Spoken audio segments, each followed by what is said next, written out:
this is another vlog. Today I'm gonna talk about the topic capitalism. Uh, when I shop in H&M, I found that um, these garments nowadays are mostly made from Cambodia.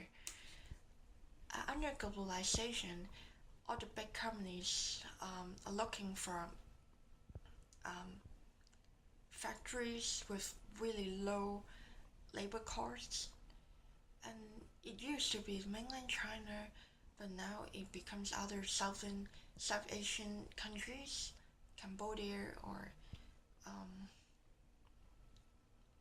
um, or other underdeveloped countries, developing countries. I'm not sure, but I keep thinking about every piece of 100, 200, or up to $1,000 garments. How much do the labor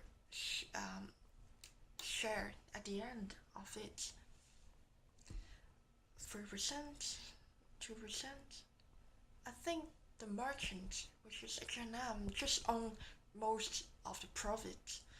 So it is a phenomenon in capitalism. But is it fair?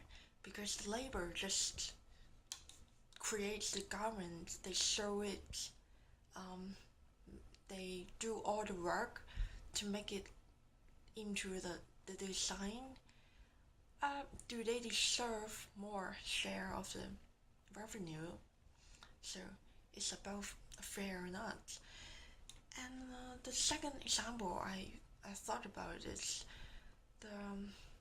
the property owner nowadays. In Hong Kong, the the rent for both housing or the stores are going up like crazy. The pricey district like Causeway Bay, Mong Kok, um, like the small business cannot survive now anymore because it's like a 40 um 40,000 no 400,000 um dollars for a little unit if you want to run a business here.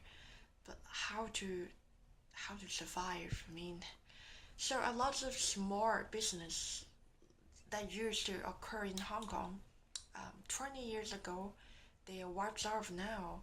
Some some little markets or little shopping mall near the housing estates, they are now being occupied by the big serious branches now. So we cannot find any unique or distinct stores owned by small uh, entrepreneur now. So I was thinking, it's such a murder of the variety of products and creativity now, because it's becoming harder and harder for youngsters, for young people to start their own business. The rent is a major problem. It's going up like crazy, and so it's another example of capitalism, because those private property owners just want to make money, you know. But there's another term called conscious capitalism.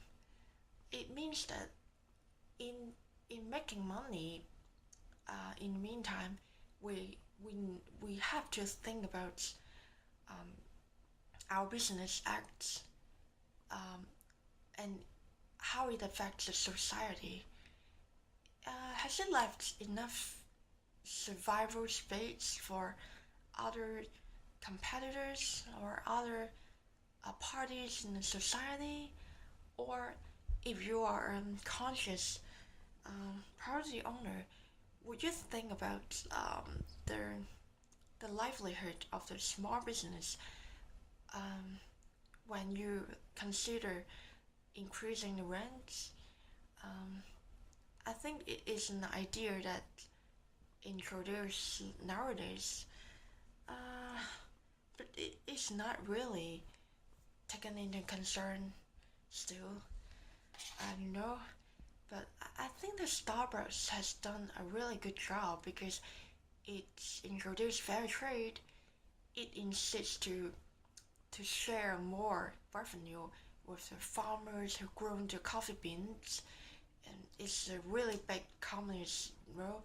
I think it's gonna lead the trend, and it's gonna change that hostile side of capitalism, because if it just keep ravaging, at the end of the day, the labor or the small business, they are all those um, people who is exploited or um, um, just keep working really hard but never get the results that they deserve, or the harder they work, the less they receive, and it's not fall into the rule of fairness, right?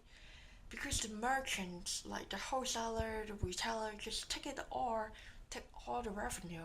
But what about those who pay the most effort? It's not fair. Uh, it's sort of thing about today.